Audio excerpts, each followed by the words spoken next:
radiopublique.be. Bonjour, chers rêveurs. Il existe des rêves communs à toute l'humanité. Rêves que chacun aurait déjà fait au moins une fois. Les rêves les plus courants sont ceux de la fuite, de la chute, de la nudité ou encore du vol aérien. Aujourd'hui, nous allons nous pencher sur les rêves de vol. Alors, restez bien accrochés à votre radio, c'est parti pour le décollage. Le rêve aérien permet de se libérer des attaches terrestres, de se délivrer de ses responsabilités. Il donne accès à cette sensation de se rendre totalement libre. On peut comprendre qu'il s'agit d'un rêve de compensation, si l'on est dans une fuite des tâches et des obligations.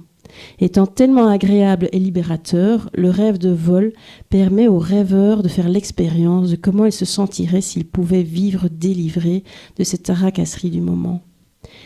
Il donne un avant-goût de ce que serait d'être détaché de la matière et que l'on pourrait enfin se déplacer sans corps. En rêve, on peut tout se permettre. Ainsi, on peut planer, sauter dans les airs et y rester en suspension ou encore en lévitation. Me vient cette chorégraphie de Christine and the Queen qui défie les lois de la pesanteur, où elle se jette dans les airs et reste suspendue en toute légèreté. On peut se demander de quoi elle parle quand elle dit aussi dans sa chanson « Ça ne tient pas debout, le ciel coule sur mes mains, sous mes pieds le ciel revient ». Cette expérience lunaire lui aurait été inspirée en rêve. Concernant le rêve de lévitation, rêve dans lequel le rêveur assis en tailleur se voit flotter à quelques mètres au-dessus du sol.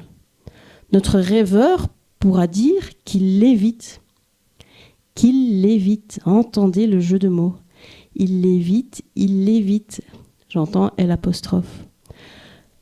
Dans ce cas, le rêveur pourrait se demander s'il vit une situation qu'il cherche à éviter et que son rêve, en fait, lui permet de vivre cette expérience et de souligner son conflit intérieur. On dit que ce sont souvent les personnes âgées qui sont le plus sujettes à expérimenter le vol aérien en rêve. En fait, elles se prépareraient de cette façon à leur dernière heure sur Terre, car ils sont déjà souvent détachés des problèmes quotidiens de la vie active et leur envie d'évasion peut provenir du fait qu'ils perdent leur agilité. En fait, ils ressentent un besoin de se libérer du poids que représenterait leur perte de mobilité. Quoi qu'il en soit, ce sont des grands rêves qui symbolisent un sentiment d'élévation spirituelle. Alors, on pourra aussi faire une distinction entre les rêves de vol à la verticale ou à l'horizontale. Ils n'ont pas la même signification. Le vol vertical, donc, il souligne en fait une envie de prendre de la hauteur, comme d'un refuge dans une dimension spirituelle. On parle de vol vertical. Quand mon rêveur fait un vol horizontal, cela pourrait traduire plutôt une volonté de fuite de la réalité. Voler pour échapper à des personnes qui semblent menaçantes. Et alors, depuis son rêve, le rêveur observe l'obstacle sans plus le craindre. Enfin voilà, donc tout ça pour dire que les rêves de vol à l'horizontale ou à la verticale expriment en fait un désir de s'échapper de la réalité du moment, de découvrir de nouveaux horizons et de ne pas être réduit à une fatalité. Il exprime une volonté de s'en sortir, remplit ma tête d'autres horizons, d'autres mots.